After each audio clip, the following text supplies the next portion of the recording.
Sacrifice is letting go of good things in exchange for greater things. Hello everyone, Ro Ancelis here from 1 Million Club. In this video, malalaman mo kung paano ka makakapagsimulang mag-ipon at ano nga ba ang benefits kapag may investment ka. Magbigay tayo ng halimbawa. Ang target natin ay makapag-ipon ng 100 pesos per day or 3,000 per month. Saan natin kukunin ang 100 pesos per day? Ano ba yung options mo? Ano ba yung willing kang isacrifice para makapag-ipon?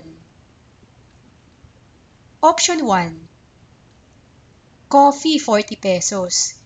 Isacrifice mo muna yung pagbili mo ng kape sa convenience store. Pwede naman sa umaga ka lang magkape ng 3-in-1. Cigarettes 20 pesos. Bawasan mo yung paninigarilyo mo. Lotto tickets 20 pesos. Kung tumataya ka ng loto, ipunin mo na lang yung pera mo. Sigurado ka pang may pera ka pagdating ng araw. Junk foods 20 pesos. Iwasan mo na yung chicherya. Total savings 100 pesos. Option 2. Buying sale items. Actually, marami tayong nabibili ng mga bagay na di naman talaga natin kailangan. So, next time na dadaan ka ng mall, isipin mo munang mabuti kung kailangan mo ba talaga yan. 100 pesos din yan. Option 3. Eating out. Magastos pag lagi kang kumakain sa labas. Kaya kung pwede kang magbaon ng lunch, magbaon ka. Para makatipid, pwede din naman sa Jolly Jeep ka bumili kaysa sa fast food. Mas mura. 100 pesos din yan. Option 4. Manicure, pedicure, 50 pesos. For girls, hindi naman kailangan lagi kang magpa-manicure o pedicure. Ang importante ay malinis ang mga kuko mo. Soft drink, 15 pesos. Masama ang soft drink sa health. Kung maiiwasan mo to, makakatulong na sa body mo. Makakatipid ka pa. Extra cellphone load, 20 pesos. Marami ng prepaid load na makakamura ka. Sweets or ice cream, 15 pesos. Pwede ka din magtipid by cutting your desserts. Total savings, 100 pesos. Kung nakakapag-ipon ka ng 100 pesos per day, 3,000 savings per month yan. Assuming nilagay mo sa investment facility na pwedeng kumita ng 12% per year.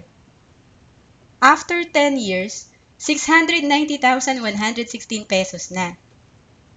After 15 years, 1,498,741 pesos na.